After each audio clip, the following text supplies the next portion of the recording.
Uma excelente noite a todos que estão presencialmente, aos que nos acompanham pela internet, nos acompanharão no futuro. É uma alegria, uma honra para mim. Creio que é a primeira vez até para Santos e com certeza a primeira vez para o Centro Espírita Chico Xavier, esse que tem sido talvez um dos grandes responsáveis pela minha caminhada particular na doutrina espírita, e creio que eu não estou sozinho nesse grupo. É uma alegria muito grande, um prazer enorme estar aqui. Quero agradecer à casa, né, na pessoa do Tiago, pelo convite, e a vocês todos pela abertura belíssima, os vídeos que muito sensibilizam a minha alma, e creio que é de todos, né? O Chico realmente é uma presença muito intensa, apesar aí dos 22 anos, né, do seu desencarne. E eu não teria muito mais o que acrescentar na apresentação. Acho que é dito o, o que é essencial, né? E eu sou um amigo também nas suas lutas, também nos seus desafios da vida, tentando encontrar a rota, tentando acertar o passo. Então, toda oportunidade de servir, toda oportunidade de compartilhar algo em torno do Evangelho é uma honra para mim e um incentivo nessa caminhada e nessa busca. Hoje, especialmente, para falar de um tema, como já estamos dizendo, um tema acho que nos pede uma dose maior de sensibilidade. O Espiritismo e Chico Xavier.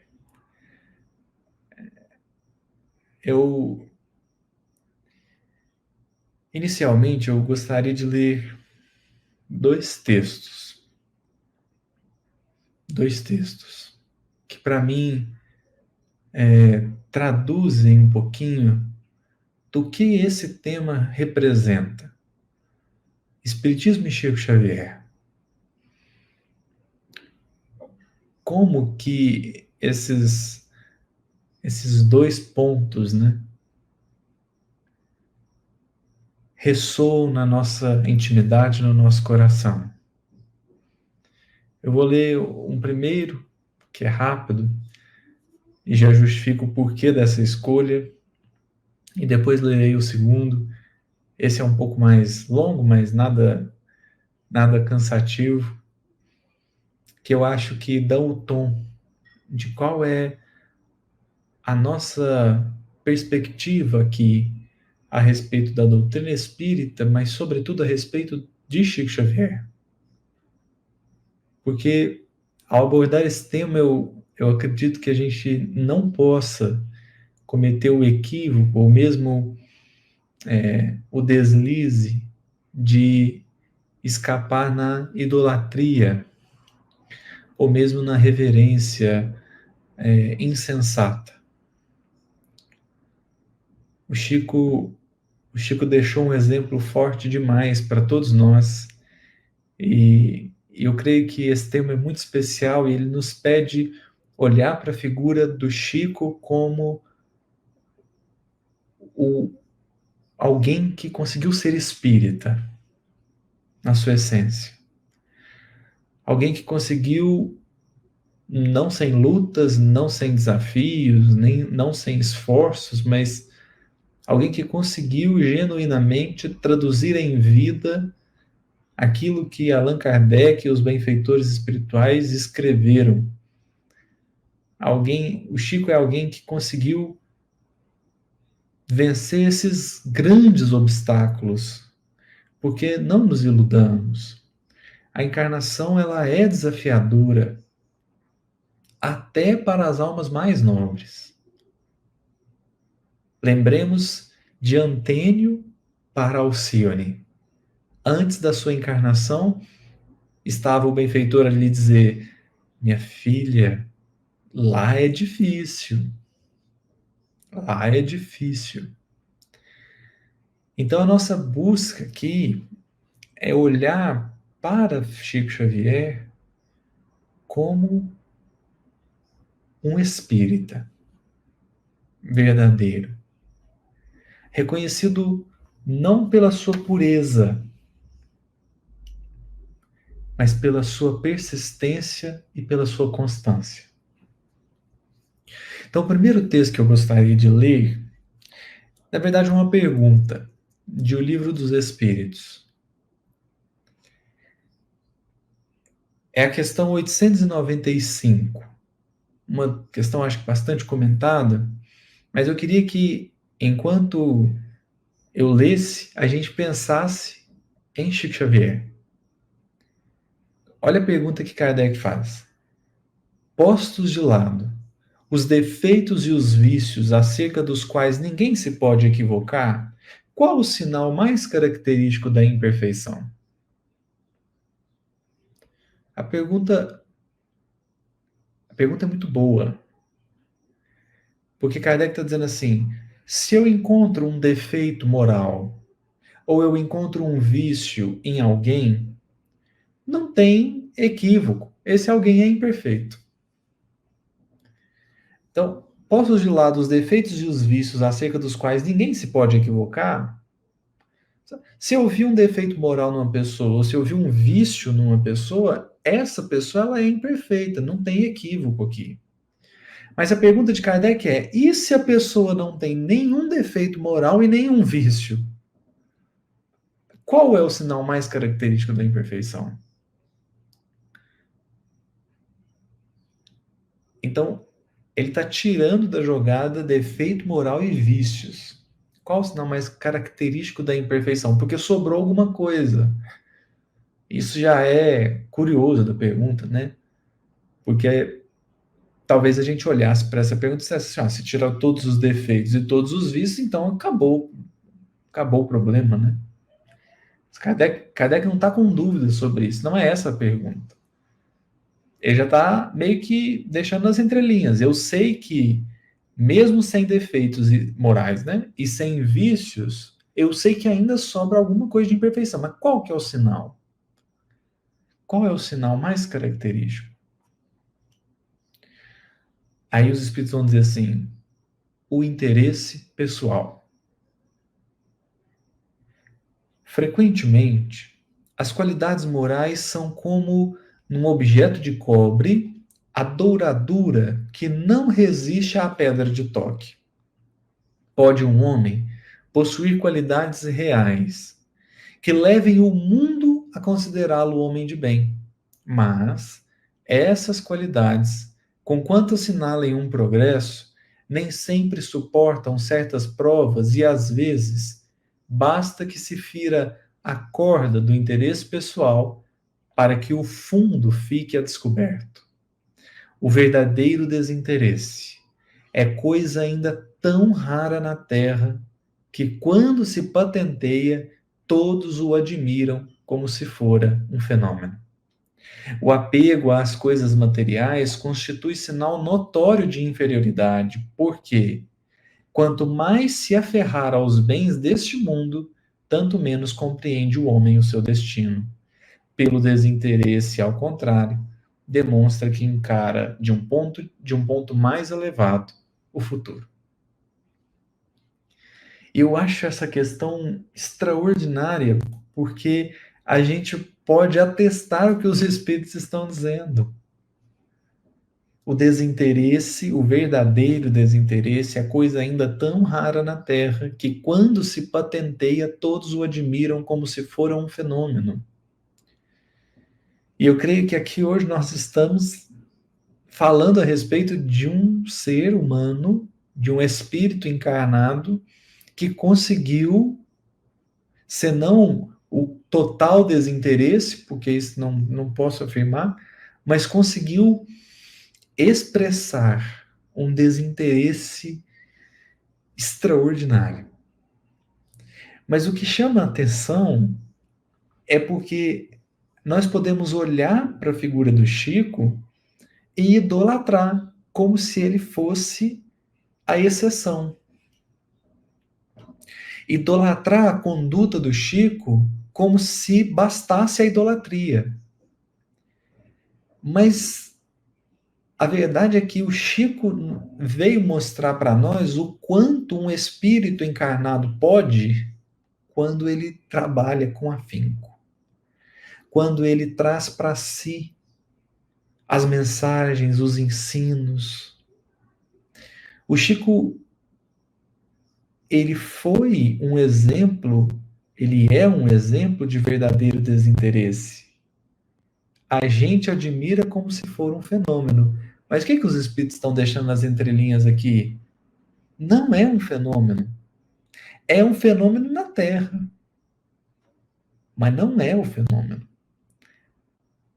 O verdadeiro desinteresse é coisa ainda tão rara na Terra. Fora dela, não sabemos. Ou melhor, a gente pode deduzir fora da Terra ou fora do plano onde vivem os espíritos em evolução, existe um plano muito mais populoso,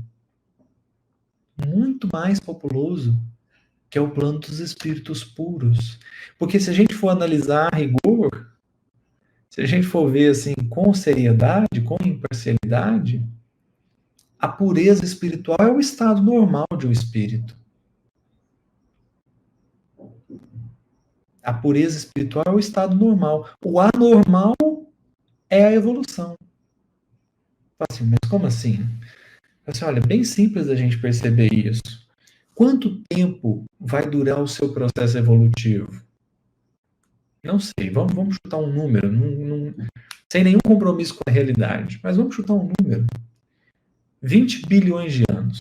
Vamos dizer que você leve 20 bilhões de anos para se tornar um espírito puro. Quanto tempo você vai viver como espírito puro? O resto da eternidade, né? O resto da eternidade. De modo que os 20 bi, por mais seja muito tempo agora, daqui 1 trilhão de anos, daqui 20 trilhões de anos, o que são 20 bi? Então, o normal é espírito puro. O normal é desinteresse.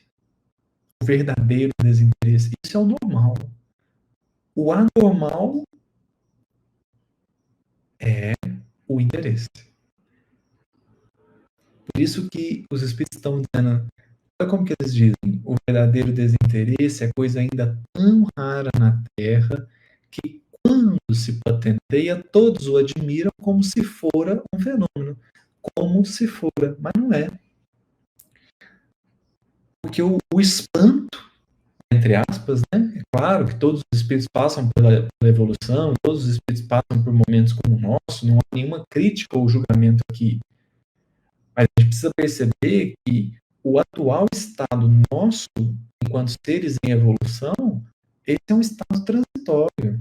Esse é um estado que tem fim, mas a pureza não tem fim. Nós somos imortais. O estado de pureza espiritual não tem fim. Então, o que o Chico veio mostrar para a gente, e aí é por isso que a gente vai pegar o segundo texto, o que o Chico veio mostrar para a gente é uma coisa chamada humanidade real. É o verdadeiro, ou o aspecto de um verdadeiro ser humano. A humanidade real, real mesmo, que a gente pode dizer é Jesus. Mas o que o Chico foi nos exemplificando, foi ilustrando para nós quanto pode um espírito com verdadeiro desinteresse. Quanto é capaz. A gente admira como se for um fenômeno, porque para nós o Chico é a exceção. Só que do ponto de vista espiritual, o Chico é a regra. O jeito do Chico é o normal. Então, o Chico veio nos lembrar o quanto cada um de nós pode. O quanto cada ser, cada filho de Deus é capaz. Quando ele realmente se propõe a fazer algo. Quando põe vontade no que faz. Quando põe fé. Quando prioriza as coisas que realmente precisa fazer. Para isso eu queria citar dois momentos. Duas perguntas em duas entrevistas que foram feitas com o Chico. Uma foi feita pela Hebe E tá até um livro publicado, né? O livro chama Jesus em Nós. Jesus em Nós. E esse livro é uma transcrição de uma entrevista que o Chico... Ah, o som tá falhando? Será que... Vocês podem me confirmar aqui no chat privado? Ah, tem alguma coisa errada? Ué.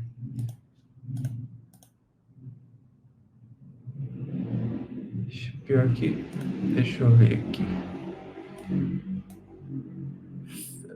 Será que tá melhor ou não? Será que já voltou ao normal? Às vezes foi alguma coisa da internet, né? Tá. Tá bom, eu vou voltar aqui para a telinha do StreamYard e acompanhar por aqui. Só uma vez ou outra eu vou mudar aqui para poder ler o texto. Mas bacana, obrigado, Juscelene. Tem uma pergunta que a Hebe faz ao Chico, e ela é uma pergunta, tanto essa quanto a outra que nós vamos citar, são perguntas... Não é que tem maldade nisso. Não tem. Quem perguntou nem pensou direito, eu acho. Mas a resposta do Chico foi tão sábia, que eu acho que traduz um pouquinho desse desinteresse. Porque a gente olha para o Chico e às vezes a gente admira o Chico e nem sabe por quê, né? Tinha gente que chegava perto do Chico e chorava. Várias pessoas já falaram para mim. Eu estava a 10 metros do Chico, eu já estava chorando. Eu nem tinha visto ele direito ainda. Aí olha a pergunta que a Hebe faz para o Chico. Chico, você é uma criatura que em toda a sua vida não fez outra coisa senão o bem. Doar-se ao próximo. Nunca houve um momento na sua vida em que você dissesse assim: estou cansado, vou parar, não quero mais me preocupar com o meu semelhante. Olha que pergunta. Por quê? Por que eu estou dizendo que a pergunta eu tenho certeza que a Hebe nem pensou nisso. Mas a pergunta está dizendo assim: Chico, você faz o bem. Você é extraordinário. Você só pensa no próximo. Não teve um dia que você cansou disso, não? A pergunta, ela está mirando numa perspectiva que é assim: a gente cansa de fazer o bem. A gente se frustra. A gente se frustra. A gente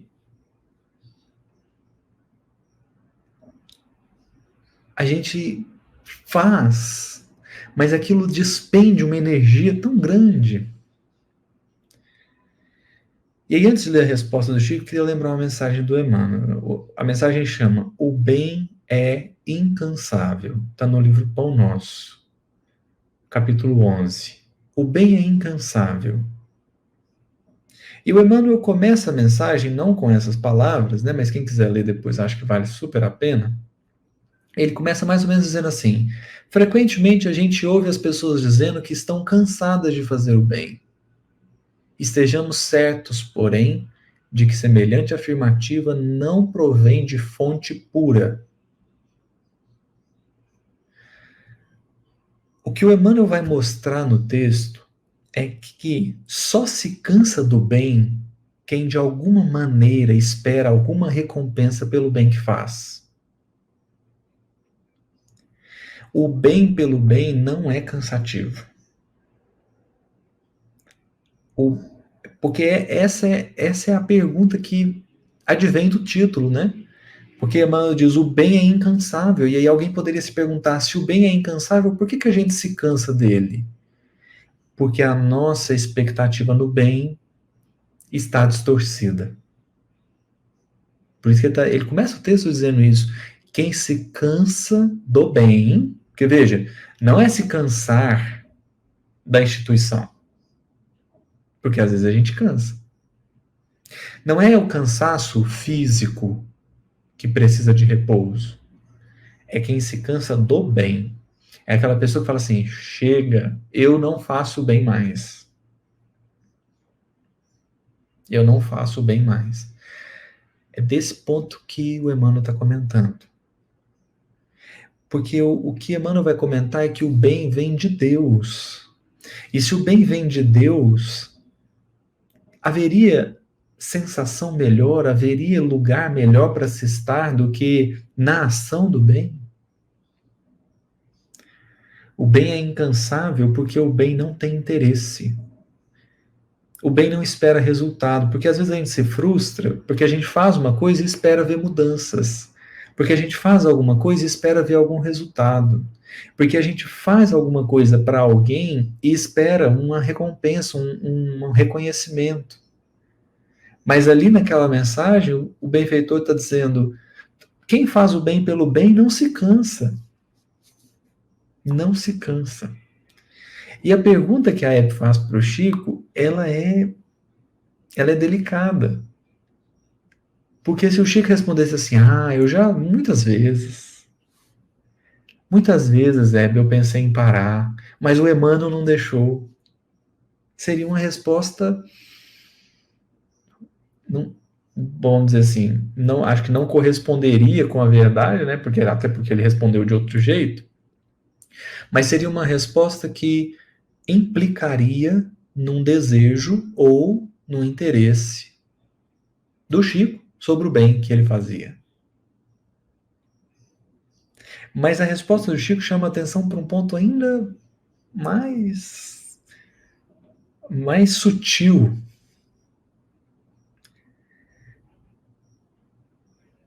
Por quê? Se eu bato no peito e falo: se eu faço bem demais da conta, será que eu não estaria dizendo que eu sou alguém tão bom, mas tão bom, que eu só faço bem? Será que eu não estaria dizendo que o que eu faço é tão espetacular que é o bem? Aí olha a resposta do Chico. Ele respondeu assim: Hebe, a sua bondade é imensa. Eu devo dizer que não me sinto na condição de alguém que fez ou faz o bem. Mas, durante toda a minha vida, procurei sempre cumprir com o meu dever diante da comunidade e diante da minha própria consciência. Então, tenho, graças a Deus, muita tranquilidade em minha vida interior.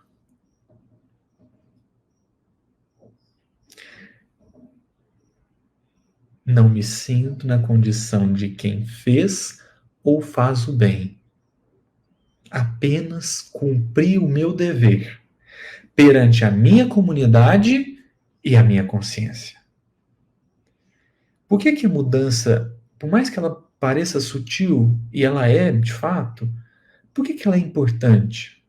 Porque o Chico saiu da condição de quem se vangloria da própria ação e revelou o propósito pelo qual ele fez as ações dele. O Chico nunca disse: eu vou ali fazer o bem. Não.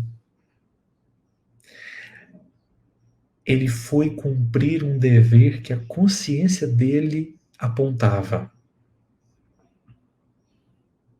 Porque quem se preocupa em fazer, entre aspas, o bem, não raro faz para os outros o que ele quer fazer e não o que o outro precisa.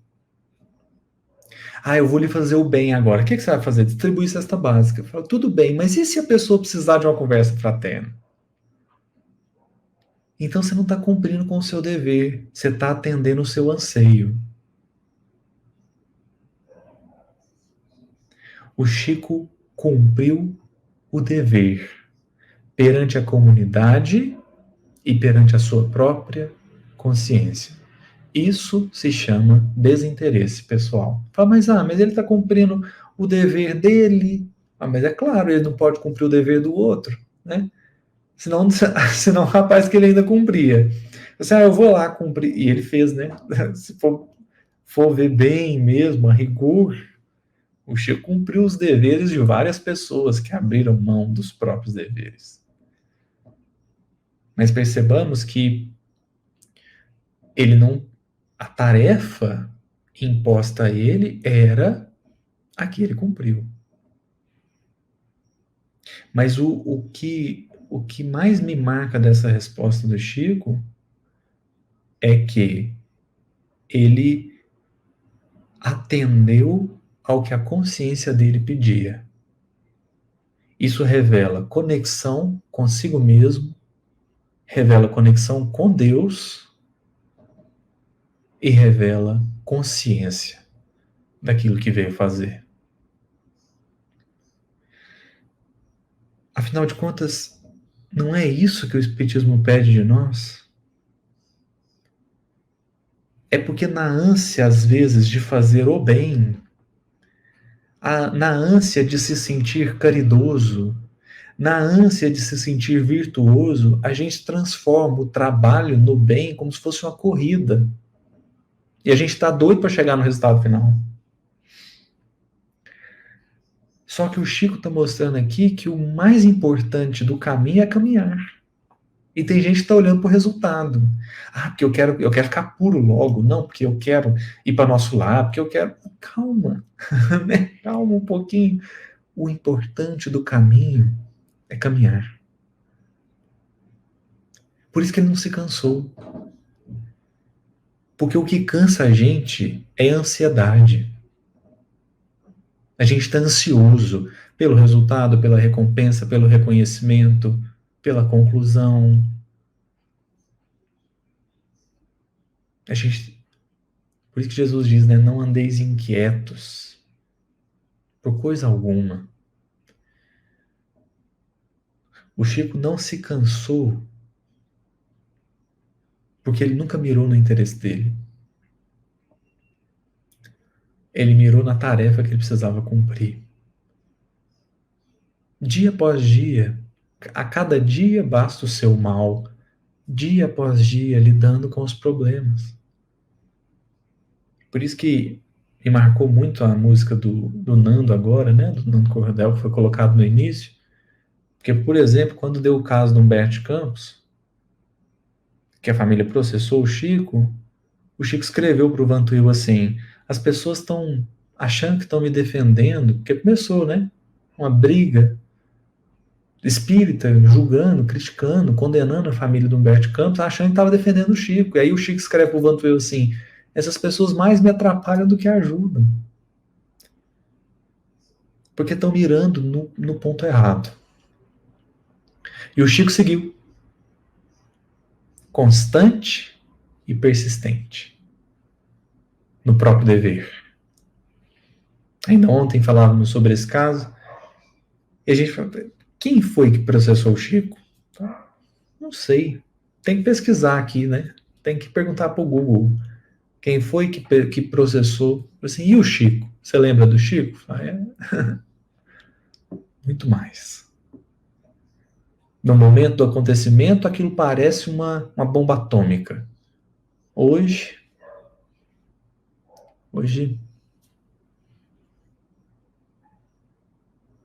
né? Então,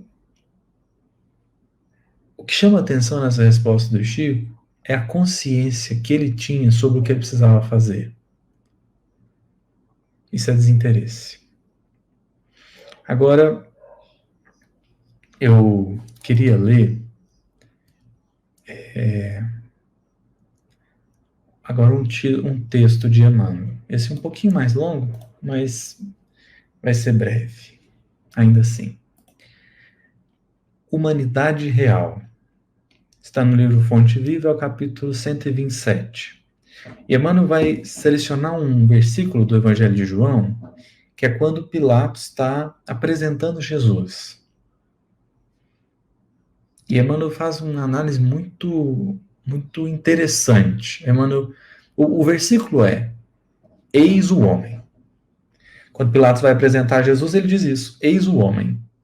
Aí o Emmanuel vai comentar, ele diz assim: apresentando o Cristo à multidão, Pilatos não designava um triunfador terrestre, nem banquete, nem púrpura, nem aplauso, nem flores. Jesus achava-se diante da morte. Terminava uma semana de terríveis flagelações. Traído, não se rebelara. Preso, exercera a paciência. Humilhado, não se entregou a revides. Esquecido, não se confiou à revolta. Escarnecido, desculpara. Açoitado, olvidou a ofensa. Injustiçado, não se defendeu. Sentenciado ao martírio, soube perdoar. Crucificado, voltaria à convivência dos mesmos discípulos e beneficiários que o haviam abandonado, para soerguer-lhes a esperança. Mas, exibindo-o diante do povo, Pilatos não afirma eis o condenado ou eis a vítima, diz simplesmente eis o homem. Aparentemente vencido, o mestre surgia em plena grandeza espiritual, revelando o mais alto padrão de dignidade humana. Rememorando, pois, semelhante passagem, recordemos que somente nas linhas morais do Cristo é que atingiremos a humanidade real. Somente nas linhas morais do Cristo é que atingiremos a humanidade real. Então, quando a gente olha para o Chico, a gente vê um espírito que andou nas linhas morais do Cristo. E foi isso que ele mostrou para a gente. Por que nós estamos reforçando esse ponto desde o início? Nós já dissemos e volto a dizer. Porque a gente corre um risco muito grande de parar na reverência. Como se o objetivo ao olhar para o Chico fosse idolatrá-lo. Mas isso é eu diria, isso é uma crueldade com o próprio Chico, que não fez outra coisa senão apontar para Jesus. E aí é que vem a segunda pergunta que nós havíamos mencionado. Essa também, eu tenho certeza, foi o Gugu que fez. Eu tenho certeza que o Gugu nem imaginou a emboscada que ele colocou o Chico. Mas o Chico estava atento. O Chico estava atento. O Gugu perguntou para ele assim: Chico, vai haver daqui uns 100 anos um novo Chico Xavier? Olha, a pergunta ela é delicada. Porque imaginemos se o Chico diz assim: vai haver um novo Chico Xavier. Será que ele se sentia, né, tão importante que precisasse ter um novo Chico? Será que ele se sentia assim tão especial que daqui a um tempo, não agora, né, daqui a um tempo viria um novo Chico Xavier?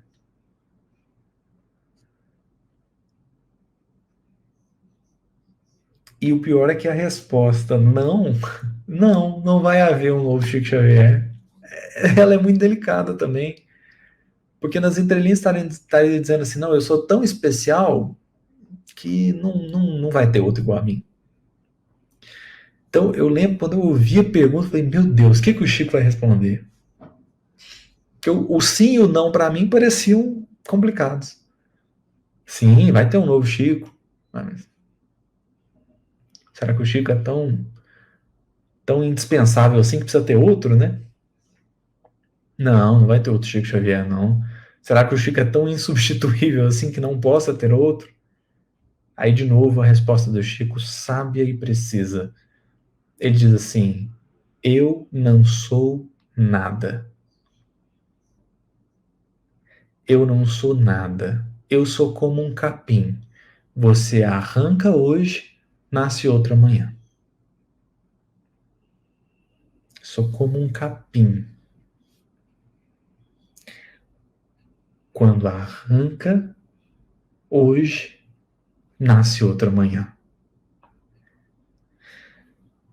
O que é isso? Isso não é uma questão de palavra. Isso não é um jogo de palavras. Porque humildade não é a questão de dizer. Humildade não é a questão de, eu não valho nada. Não, isso não é humildade, isso é desprezo. Só que, quando o Chico diz eu não sou nada, sou como um capim, arranca hoje e amanhã nasce outro, ele está dizendo, eu sei o meu tamanho. Eu sei o meu tamanho. Porque ele sabe que se Jesus quiser, nasce um Chico Xavier em cada cidade do planeta. Ele sabe. Por isso que a gente não pode correr o risco da idolatria. Porque o que o Chico está mostrando para a gente não é uma exibição de pureza. O que o Chico está mostrando para a gente é o que acontece em nós quando a gente atende o convite do Cristo. Não significa que nós vamos fazer grandes coisas e nós vamos impactar o mundo inteiro. Porque o propósito nem é esse. O propósito nem é esse.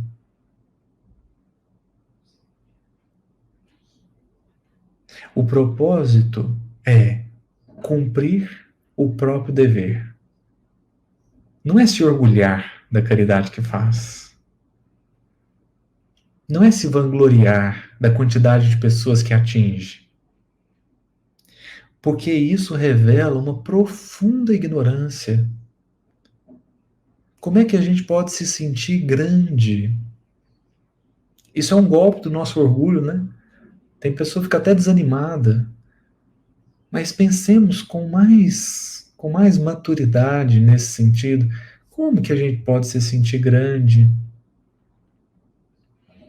Eu me lembro, certa vez, numa reunião mediúnica, estava dialogando com o espírito. O espírito chegou bravo. E ele falou assim, eu que mando na minha vida, eu que decido tudo. E aí eu falei para ele assim, curioso, meu irmão, porque você está aqui sem querer. Será que você manda tanto assim? Então, percebamos o tanto que é infantil a gente se sentir grande. Fala, grande quanto? O que é um grande trabalho? Atingir o quê? 1 bilhão de pessoas? Assim, mas só dos encarnados, né? Tá, põe a população desencarnada aí também, só de um planeta, de um sistema, de uma galáxia. Entende? Então, esse diálogo me marcou muito, porque o Espírito falava, né, como se ele fosse poderoso, como se ele fosse senhor de si. Aí eu olhei para ele e falei, meu amigo, mas você nem queria estar aqui e tá. Foi trazido, né? Foi trazido. Então, essa mania de grandeza, isso é coisa do nosso orgulho. Não é desprezar-se quando a gente reconhece o próprio tamanho. Desprezar-se é quando a gente realmente acredita que a gente não vale nada, porque a gente vale. Quando, não confundamos. Quando o Chico disse eu não sou nada, ele está só dizendo assim, eu tenho noção de que existem muitos outros que podem fazer o que eu fiz. Muitos outros. Tinha noção. Porque senão ele ia se perder. Humanidade real é seguir Jesus. Por isso que o Chico sempre apontou para Jesus. Eu diria mesmo que a gente só reverencia, né? Porque isso foi o que o Adelino da Silveira falou para ele, né? Uma vez. Aquele caso conhecido, tinha um monte de gente se aproximando do Chico.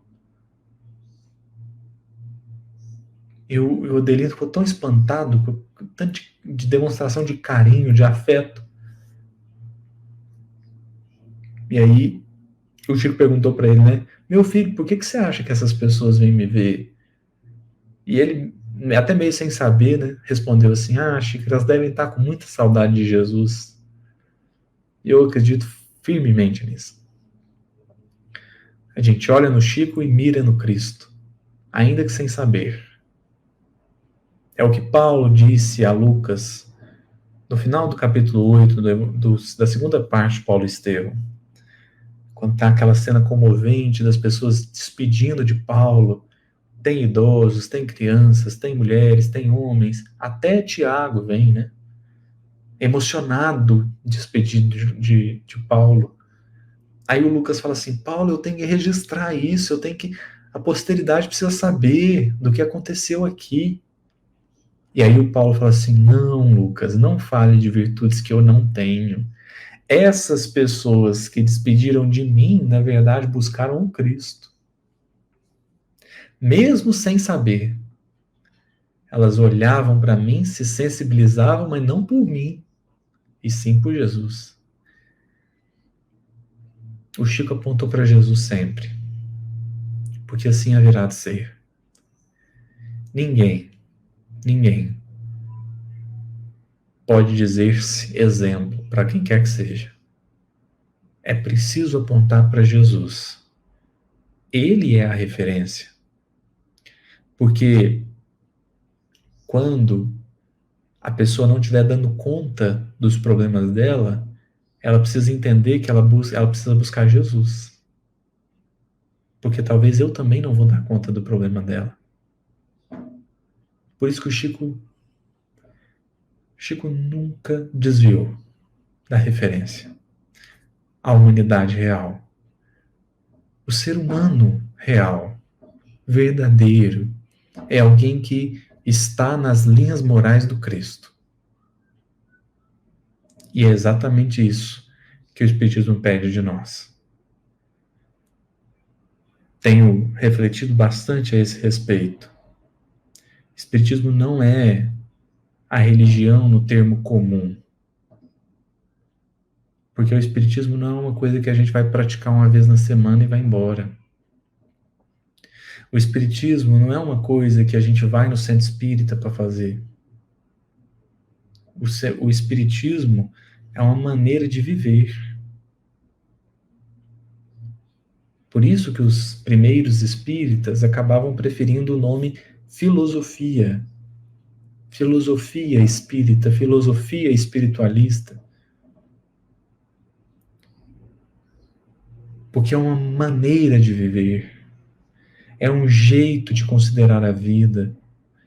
É uma forma de olhar para os acontecimentos, para as pessoas, para as relações. Não é um culto, porque não adianta nada. Emmanuel, inclusive, tem uma mensagem importantíssima e a gente encerra aqui. Uma mensagem chamada Façamos Nossa Luz. Ela encerra o livro Caminho, Verdade e Vida. É muito marcante que ela encerre o Caminho, Verdade e Vida, que ela encerre o livro, né? Porque o que o Emmanuel vai dizer na mensagem é assim: olha, às vezes a gente anda com as pessoas iluminadas e a gente acredita que a luz delas é nossa.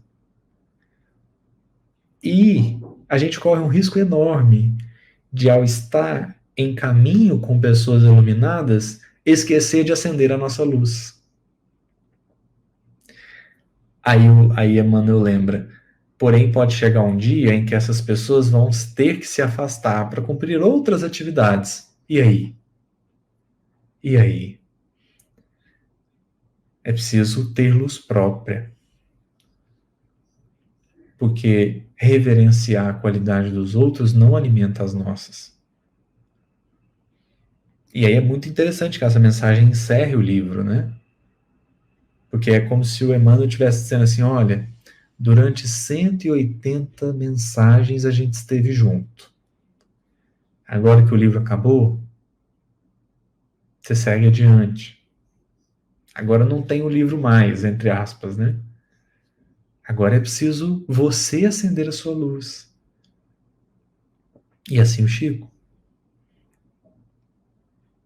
Porque pode vir um dia em que o Chico tem que ir para outros planetas, outras tarefas. E aí? É preciso, portanto, aprender a incorporar esse exemplo, porque o Chico é o homem, ser humano, real. O que todos nós estamos sendo convidados a ser, pelo menos por hora, até que a gente descortine ainda outros horizontes, outras possibilidades, outros trabalhos, outras esferas. Vamos trabalhando de olhos fixos em Jesus. O Chico nunca, nunca parou de falar de Jesus. Tem um porquê para isso. A gente não pode perder a referência. A gente agradece pela atenção, pela presença. Queria só ler o comentário da Ana Maria, a 8h43, ela diz assim, Gustavo, o bem pelo bem é caridade, só pode causar bem-estar, paz. Concordo? Perfeito, minha amiga. Perfeito. Quando faço bem a alguém, sinto a paz que eu não tinha. Exatamente isso. Quando a gente reconhece que foi útil, né? Quando a gente reconhece que cumpriu com o próprio dever, porque o nosso dever é esse, né? Paulo, Paulo diz na carta aos Efésios assim: fomos criados à feitura dele, de Jesus, para as boas obras. Todo mundo foi criado para as boas obras, para espargir o bem, para sustentar o amor, né? Esse é o nosso dever maior. Então não é a questão que o Chico comentou na entrevista da Hebe é quando a gente se vangloria do bem que está fazendo. Quando eu acho que eu estou fazendo, né? Eu estou resolvendo o problema mundial. Isso aí é um problema para nós. É preciso ter senso de, do próprio tamanho para seguir caminhando sem expectativas, cumprir aquilo que lhe cabe, aquilo que lhe compete, sendo útil, não é? Muito obrigado, obrigado pela colocação, minha amiga, e cumprimento uma vez mais a todos que estarão conosco. Agradeço mais uma vez ao Centro Espírita Chico Xavier pela oportunidade, pelo presente do tema, porque de fato essa é uma reflexão, eu diria, urgente para mim em particular, reconhecendo que é preciso trabalhar. Ou, como Jesus mesmo disse, importa caminhar hoje, amanhã e no dia seguinte. Muito obrigado. Senhor Jesus, é com o coração agradecido que te dirigimos essa prece. Estamos em um momento, em dias muito significativos, em que a nossa memória nos ajuda a sentir a sua presença, os seus testemunhos, a sua tarefa entre nós encarnado. Ao mesmo tempo em que nos lembramos do codificador Allan Kardec, que no último domingo lembramos também do seu desencarne e do quanto trabalhou por nós. E hoje, Jesus, lembramos com mais atenção o nosso grande irmão, grande trabalhador, que foi e é Francisco Cândido Xavier. E a prece, Jesus, é para te agradecer, porque ao longo dos séculos, o Senhor tem nos enviado irmãos maiores que nos lembram a tua palavra, o teu ensino, e nos fazem perceber o quanto te amamos, Jesus, o quanto precisamos de ti, porque em verdade todos esses espíritos viveram e impactaram as nossas vidas porque apontaram para ti, porque relembraram a tua palavra. Por isso também te agradecemos, Jesus, que o nosso Chico, onde quer que esteja, provavelmente trabalhando incessantemente como lhe é característico, possa sentir as nossas pequenas e humildes vibrações de gratidão por tudo que fez, por tudo que faz pela humanidade inteira. Esteja conosco, Jesus, para que sejamos capazes de estar cada vez mais contigo. Que assim seja.